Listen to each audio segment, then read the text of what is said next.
एक दूसरे को देखना चाहते थे, उन्हें अपने माता पिता के लिए बहाना बनाना पड़ता था। ऐसा नहीं था कि वे उसे पसंद नहीं करते थे, यह था कि वह एक अलग वर्ग से था, बहुत गरीब था, और वे कभी भी यह स्वीकार नहीं करेंगे कि उनकी बेटी उनके जैसे किसी व्यक्ति के साथ गंभीर हो गई। वह कहती है, मेरे माता पिता क्या सोचते हैं, मैं तुमसे प्यार करती हूँ और हमेशा करूँगी। हम एक साथ रहने का रास्ता खोज लेंगे। लेकिन अंत में वे नहीं कर सके। सितंबर की शुरुआत तक तंबाकू की कटाई हो चुकी थी और उसके पास विंस्टन सलेम के पास अपने परिवार के साथ लौटने के अलावा कोई विकल्प नहीं था। केवल गर्मी खत्म हो गई है, एली, हमें नहीं, उसने कहा कि सुबह वह चली गई। हम कभी खत्म नहीं होंगे। लेकिन वे थे। एक कारण के लिए वह पूरी तरह से समझ में नहीं आया, उन्होंने जो पत्र लिखा वह अनुत्तरित हो गया। आखिरकार उसने अपने दिमाग से निकलने में मदद करने के लिए न्यू बर्न को छोड़ने का फैसला किया, लेकिन यह भी क्योंकि डिप्रेशन ने न्यू बर्न में जीवनयापन करना लगभग असंभव बना दिया। वह पहले नॉरफॉक गए और 6 महीने तक एक शिपयार्ड में काम किया। जब वह बिछाया गया था तब न्यू जर्सी में चले गए क्योंकि उन्होंने सुना था कि अर्थव्यवस्था वहां इतनी बुरी नहीं थी। उन्होंने अंततः स्क्रैप यार्ड में एक नौकरी पाई, स्क्रैप धातु को बाकी सभी चीजों से अलग किया। मालिक, एक मॉरिस गोल्डमैन नामक एक यहूदी व्यक्ति, उतनी ही स्क्रैप धातु इकट्ठा करने के इरादे से था, जितना वह यह मान सकता था कि यूरोप में एक युद्ध शुरू होने वाला था और अमेरिका को फिर से खींच लिया जाएगा। नूह, हालांकि, कारण की परवाह नहीं करता था। वह सिर्फ नौकरी करने के लिए खुश था। लंबरदार में उनके वर्षों ने उन्हें इस प्रकार के श्रम के लिए सख्त कर दिया था और उन्होंने कड़ी मेहनत की। न केवल उसे दिन के दौरान एली से अपना मन रखने में मदद मिली, बल्कि यह कुछ ऐसा था जो उसने महसूस किया था कि उसे करना है। उनके डैडी ने हमेशा कहा था, एक दिन के वेतन के लिए एक दिन का काम दो। कुछ भी कम चोरी हो रहा है। गोल्डमैन ने कहा, यह शर्म की बात है कि आप यहूदी नहीं हैं। यह गोल्डमैन द्वारा दी जा सकने वाली सर्वश्रेष्ठ प्रशंसा थी। वह एली के बारे में सोचना जारी रखता था, खासकर रात में।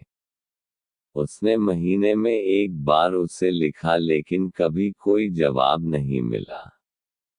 आखिरकार उन्होंने एक अंतिम पत्र लिखा और खुद को इस तथ्य को स्वीकार करने के लिए मजबूर किया कि गर्मियों में वे एक दूसरे के साथ बिताएंगे। केवल एक चीज थी जो वे कभी भी साझा करेंगे। हालांकि वह उसके साथ रही। आखिरी पत्र के 3 साल बाद वह उसे खोजने की उम्मीद में विंस्टन सलेम के पास गया। वह अपने घर गया, पता चला कि वह चला गया था, और कुछ पड़ोसियों से बात करने के बाद अंत में आरजेआर को बुलाया। फोन का जवाब देने वाली लड़की नई थी और नाम को नहीं पहचानती थी, लेकिन उसने उसके लिए कर्मियों की फाइलों को देखा। उसे पता चला कि एली के पिता ने कंपनी छोड़ दी थी और कोई अग्रेषण पता सूचीबद्ध नहीं था। वह यात्रा पहली और आखिरी बार थी जब उसने उसकी तलाश की। अगले 8 साल तक उन्होंने गोल्डमैन के लिए काम किया। सबसे पहले वह 12 कर्मचारियों में से एक था, लेकिन जैसे जैसे वर्षों तक खींचता गया, कंपनी बढ़ती गई और उसे पदोन्नत किया गया। 1940 तक उन्होंने व्यवसाय में महारत हासिल कर ली थी और पूरे ऑपरेशन को चला रहे थे, सौदों की दलाली कर रहे थे और 30 के एक स्टाफ का प्रबंधन कर रहे थे। यार्ड पूर्वी तट पर सबसे बड़ा स्क्रैप मेटल डीलर बन गया था। उस दौरान उन्होंने कुछ अलग महिलाओं को डेट किया। वह एक के साथ गंभीर हो गया, गहरी नीली आंखों और रेशमी काले बालों के साथ स्थानीय भोजनशाला की एक वेट्रेस। हालांकि उन्होंने 2 साल तक डेट किया और एक साथ कई अच्छे समय बिताए, लेकिन उन्होंने कभी भी उनके बारे में वैसा ही महसूस नहीं किया जैसा उन्होंने एली के बारे में किया था। लेकिन न तो वह उसे भूल पाया। वह कुछ वर्ष बड़ा की तुलना में वह था, और यह वह था जो उसे सिखाया तरीके, एक औरत स्पर्श और चुंबन करने के लिए स्थानों को खुश करने के, जहां भटकती, कानाफूसी करने के लिए चीजें। वे कभी कभी एक पूरा दिन बिस्तर में बिताते, एक दूसरे को पकड़े और उस तरह का प्यार करते जो पूरी तरह से दोनों को संतुष्ट करता। वह जानती थी कि वे हमेशा के लिए एक साथ नहीं रहेंगे। अपने रिश्ते के अंत में उसने उससे एक बार कहा था, काश मैं तुम्हें वही दे पाती जो तुम खोज रहे हो, लेकिन मुझे नहीं पता कि यह क्या है। तुम्हारा एक हिस्सा है कि तुम सबसे दूर रहते हो, मुझे सहित। यह ऐसा है जैसे मैं वह नहीं हूँ जो आप वास्तव में हैं। आपका मन किसी और पर है। उसने इससे इनकार करने की कोशिश की, लेकिन उसने उस पर विश्वास नहीं किया। मैं एक महिला हूँ, मुझे ये बातें पता है। जब आप मुझे कभी कभी देखते हैं, तो मुझे पता है कि आप किसी और को देख रहे हैं।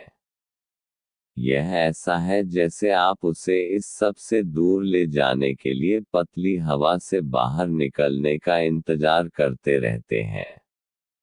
1 महीने बाद वह काम पर उससे मिलने गई और उससे कहा कि वह किसी और से मिले। उसे समझ में आया। उन्होंने दोस्तों के रूप में भाग लिया, और अगले वर्ष उन्होंने कहा कि वह शादीशुदा थी, से एक पोस्टकार्ड प्राप्त किया। वह उसके बाद से नहीं सुना था। जब वह न्यू जर्सी में था तो वह क्रिसमस के आसपास साल में एक बार अपने पिता से मिलने जाता था। वे कुछ समय मछली पकड़ने और बात करने में बिताएंगे, और एक बार जब वे ओक्राकोक के पास बाहरी बैंकों पर शिविर लगाने के लिए तट की यात्रा करेंगे।